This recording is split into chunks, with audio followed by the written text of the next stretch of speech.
Quand la jeune fille revint chez elle, sa mère lui demanda d'où elle venait et pourquoi elle avait tant tardé. La cadette répondit avec douceur, comme à son habitude.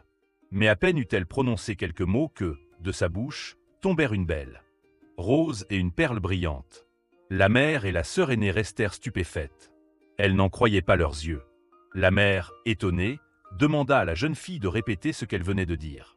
Et chaque fois qu'elle parlait, d'autres fleuraient. Pierres précieuses tombaient à ses pieds. La mère, soudain, changea d'attitude. Celle qui jusque-là maltraitait la cadette commença à lui parler plus doucement. Elle lui demanda comment un tel prodige avait pu arriver. La jeune fille raconta alors toute l'histoire. La fontaine, la pauvre femme, sa demande d'eau et le don que la fée lui avait accordé en récompense de sa bonté. En entendant cela, la mère sentit naître en elle un désir de richesse et d'envie.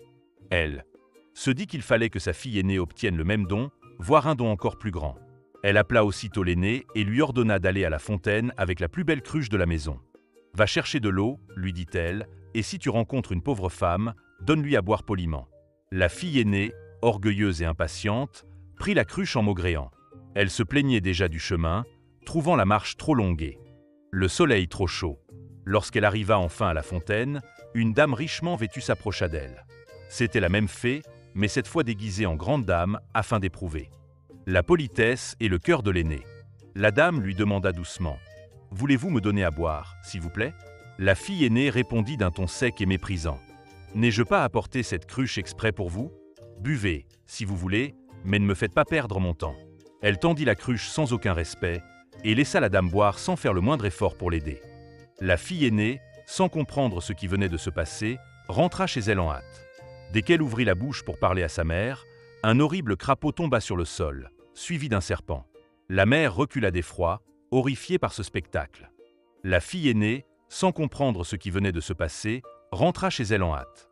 Dès qu'elle ouvrit la bouche pour parler à sa mère, un horrible crapaud tomba sur le sol, suivi d'un serpent. La mère recula d'effroi, horrifiée par ce spectacle. Elle comprit aussitôt la différence entre ces deux filles. La cadette, bonne et honnête, avait été récompensée. L'aînée, orgueilleuse et méchante, avait été punie. Furieuse et honteuse, la mère se mit à accuser la cadette, comme si elle était responsable de ce qui arrivait. Dans sa colère, elle chassa la jeune fille de la maison.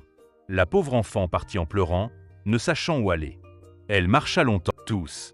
Un jour, elle s'enfuit dans les bois, où personne ne voulut lui venir en aide. La bonté et l'honnêteté attirent la chance et l'amour, tandis que l'orgueil et la méchanceté mènent au malheur. Furieuse et honteuse, la mère se mit à accuser la cadette, comme si elle était responsable de ce qui arrivait. Dans sa colère, elle chassa la jeune fille de la maison. La pauvre enfant partit en pleurant, ne sachant où aller. Elle marcha longtemps à.